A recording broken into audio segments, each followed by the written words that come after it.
The following presentation is rated PG. Viewer discretion is advised.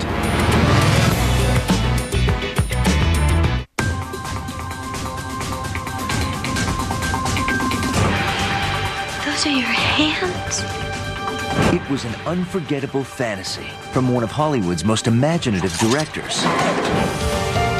It was a daring movie breakthrough for a TV heartthrob out to shatter his image.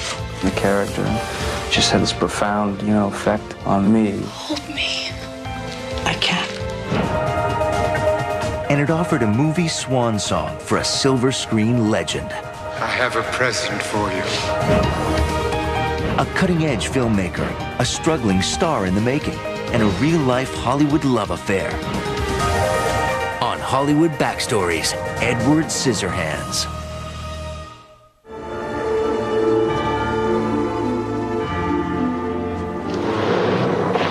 Hello? Avon calling. Why are you hiding back there? You don't have to hide from me. I'm Peg Boggs. I'm your local Avon representative, and I'm as harmless as cherry pie. I can see that I've disturbed you. How stupid of me. I'll just be going now. Don't go.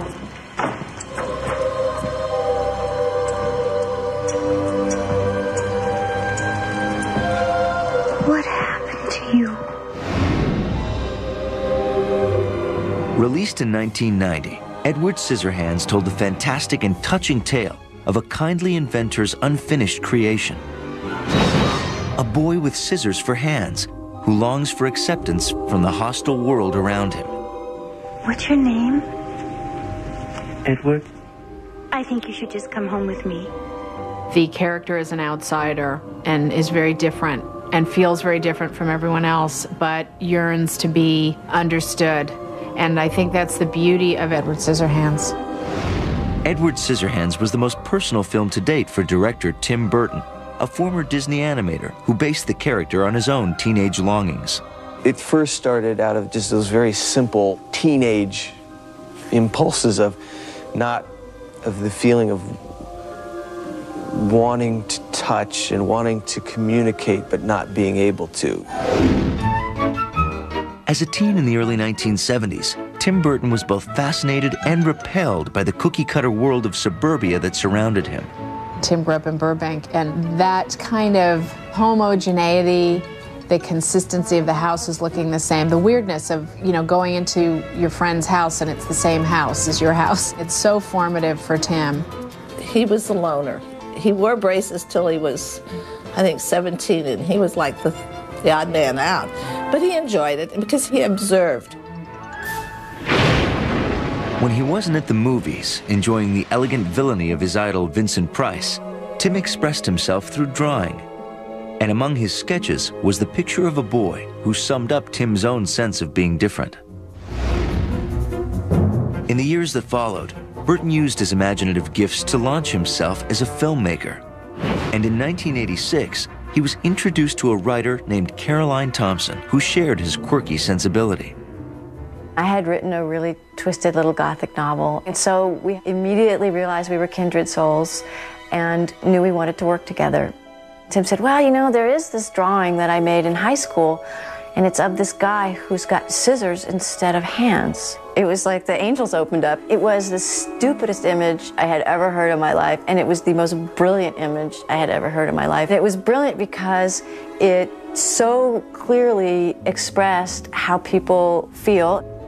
Without even seeing the drawing, Thompson excitedly began work on a first draft, which drew from her own similar experiences in suburbia. The movie started out as a musical in our minds. I wrote some hilarious lyrics. One of the favorite song was, I Can't Handle It. We were afraid that this sort of slight edge of surreality that we wanted to play with wouldn't be acceptable to people, and that if you did a musical, you could do anything. But when Tim read the first draft, he just immediately felt that it was going to work on its own. By the time Thompson and Burton signed off on the script, Tim had agreed to make what was destined to be a mega-budget blockbuster, Batman. But for Burton, no project was more personal than Edward Scissorhands. And in 1989, thanks to the success of Batman, he and producer Denise Denovi secured one of the most extraordinary studio deals of the day. We would develop the script, and if they liked it, fine. If they didn't, fine. But we weren't going to go through the development process, making a film by committee. I would turn the script in, and 1 week later, the studio had to say yes or no. And that was that. In 1989, 20th Century Fox gave Burton and his team a green light and a budget of $20 million, even though the script was defiantly different from any other. The director knew that Edward Scissorhands' success depended on the actor who would play the title role. Tom Cruise sniffed around it for a long time and was really into it, but got hung up on how does he go to the bathroom. Well, I didn't want to go there. Bill Hurt wanted to do it really badly. And Robert Downey Jr. I do remember, and actually I thought was a terrific idea.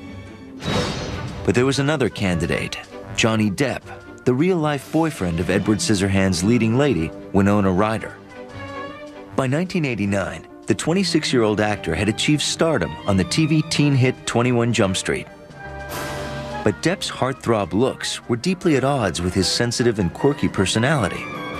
The general public had been sold an image, which was a character that I played on television, and not anything like what that character was.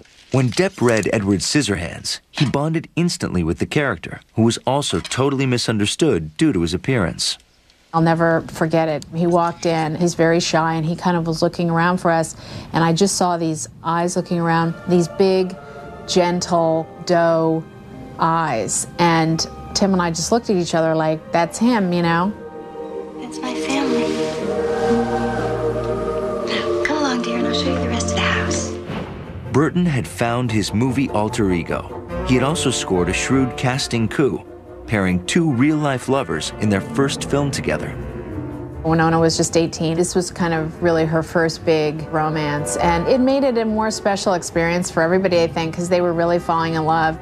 We were both nervous before we started, but it's been going really well, and I think it's one of the best experiences I've ever had. It's exciting and scary, but that only makes you want to do a better job.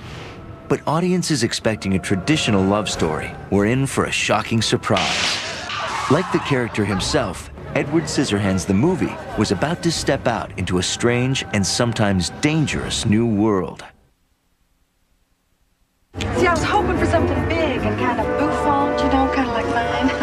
Now, don't you worry, Kisses, you're gonna be just fine, honey. You're gonna be so pretty. Yes, you are. Oh.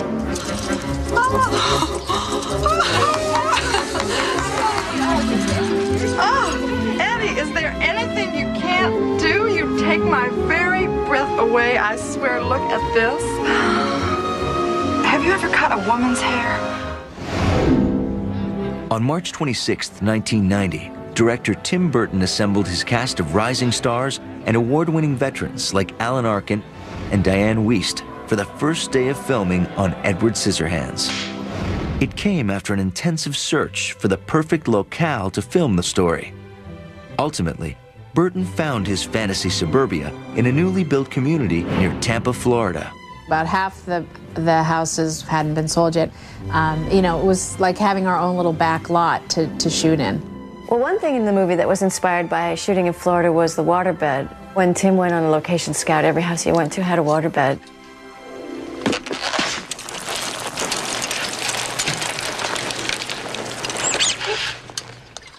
Fortunately, inspiration and perspiration went hand in hand on the humid Florida shoot.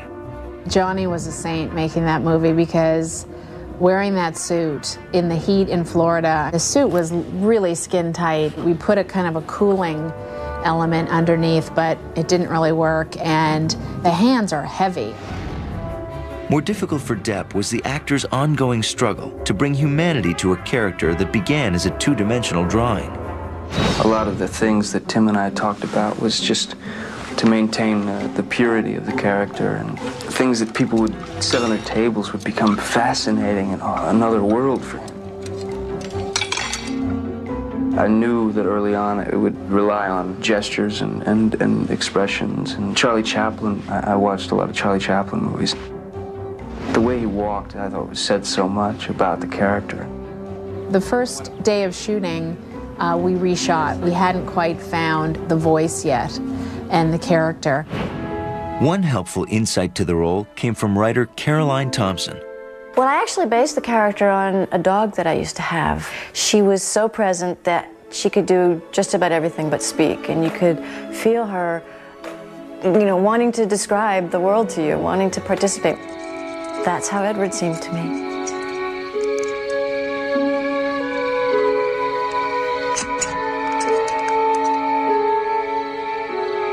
I kept thinking of a dog. I kept thinking of that unconditional love, and the way that if you scold a dog, he cowers to the corner.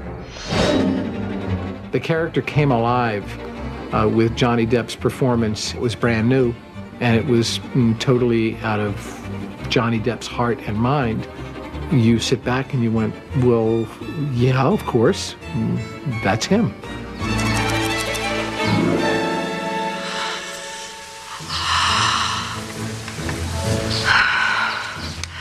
That was the single most thrilling experience of my whole life. In finding the role, Depp was also helped by the character design of Oscar winner Stan Winston. It was a stretch because Tim is the most free-thinking and imaginative director I've ever worked with. He's very theatrical. He is not grounded in what is the reality of these scissor hands. It was more of a challenge for me to think as freely as Tim. The blades on the glove hands were plastic. We actually created a pair for him early on so that he could take them home and try and figure out how would he get things done if actually he was encumbered by these hands. Work with a remote control on a television set is virtually impossible. Going to the bathroom, you don't need, it's something you don't even want to talk about. It's just, but after a while, it just became the second nature. We also created a mechanical pair, and we call them our insert hands, which were operated by 4 or 5 puppeteers that actually could cut. Make it a 5-run inning and blow this game to pieces. I'll be darned.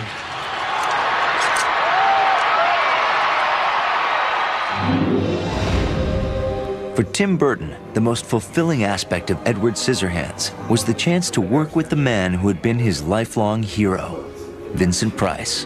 One of my favorite memories in my career is being able to witness Tim Burton working with Vincent Price because he really idolized Vincent.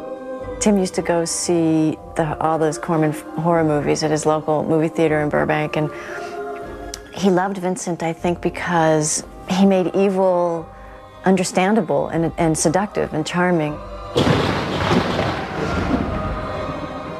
By 1990, the 79-year-old legend was seriously ill, but Price gratefully accepted the role, a role that reflected Burton's own affection for the actor, who had become a real-life mentor. There was an old man from the Cape who made himself garments of crepe. When asked, will they tear, he replied, here and there, but they keep such a beautiful shape. That's right. Go ahead, smile, it's funny. He creates Edward. He creates him out of a cookie heart, the heart of a cookie. It's a wonderful kind of comic, but very serious idea, because it is a fairy tale. It's a fairy tale with a moral.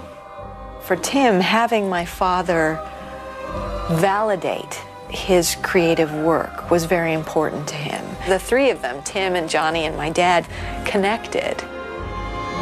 To see Tim's face when he was directing Vincent, the delight and the love and the, just the respect that he had for him and how much Vincent appreciated that. It was a really beautiful relationship.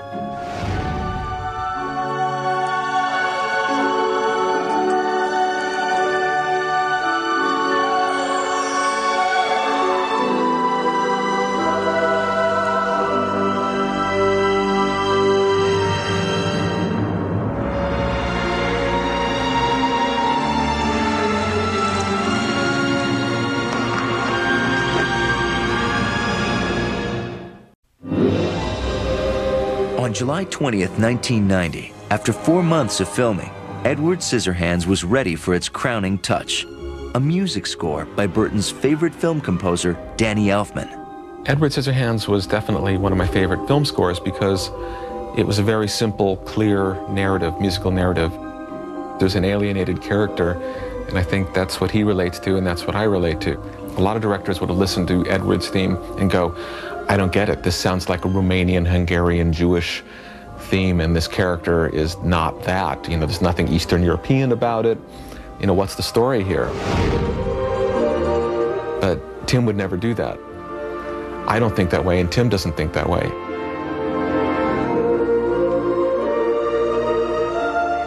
When I finished Edward, I actually didn't think I'd done a very good job. I thought I'd kind of failed Tim. And in the end, it ended up being my most imitated piece. I've heard it used in 7, 8 major motion pictures and God knows how many commercials. But in 1990, as Edward's release date approached, the movie's fate was anything but certain. Its delicate tone seemed even riskier after the worldwide success of Batman. He and I were worried that people would say, oh, Tim Burton, the guy who did Batman, this is going to be like a big, you know, comic book movie. And this was a smaller personal story. Previews, are always a disaster, especially with Tim's movies. Odd or unique movies always preview terribly. Tim was pacing around in the lobby trying not to throw up. And the audience who saw it so didn't get it. I mean, there were guys in Orange County where we previewed it that were actually siding with Anthony Michael Hall's character, the bad guy. It's just a scratch, Jim, really. It's okay. Stay back, no, okay? You touch again, I'll kill you. No, it's no big deal. It's just Call a doctor, you skewered kid. No, listen. Stay away from her, okay? I mean it. You can't touch anything without destroying it. Who the hell do you think you are? You've been hanging around here anyway, huh? And they were going, well, I mean, he was right to want to beat up that fag because that fag was trying to take his girl. I swear to God, I kid you not. These were comments from the focus group after the movie. So you can imagine how Tim would react finishing that movie and hearing this kind of stuff from an audience.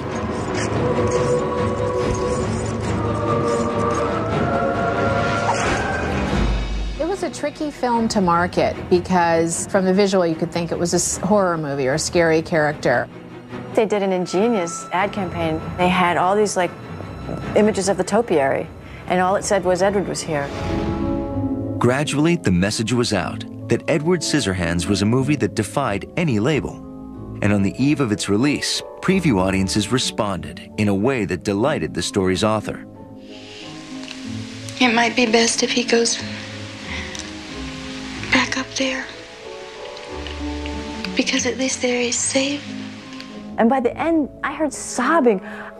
I was the happiest person on the planet. But while I was rejoicing, Tim's in the bathroom puking, so I imagine that it was all pretty tough for him.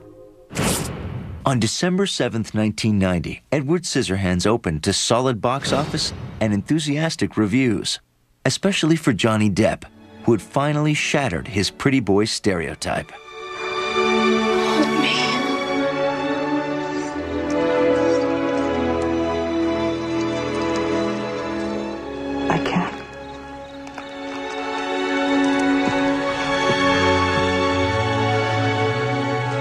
You really felt for this character who was obviously very gentle and a very deep, poetic, beautiful character that was hindered by these dangerous hands. Tim just makes these people so sympathetic and so accessible. For Tim Burton, one rave review meant more than any other. Vincent Price loved the film, and his friendship with Burton only deepened until the actor's death 3 years later at age 82. My dad loved the whole experience of working on Edward Scissorhands. It was really his swan song. Edward Scissorhands marked a happy marriage of many creative talents, but ultimately, it reflected the singular vision of Tim Burton, who drew upon his own fears and insecurities to create a figure embraced by audiences around the world. Goodbye.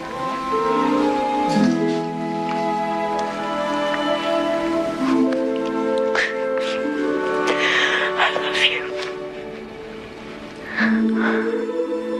I was able to write a love poem for Tim to express himself through. It was my gift to him. And it is an extremely personal film for him, and I'm thrilled that I could give him the means through which to do that. It truly represents Tim Burton's vision and not mine. There is a seamless film with characters and settings and stories that is completely 100% Tim Burton.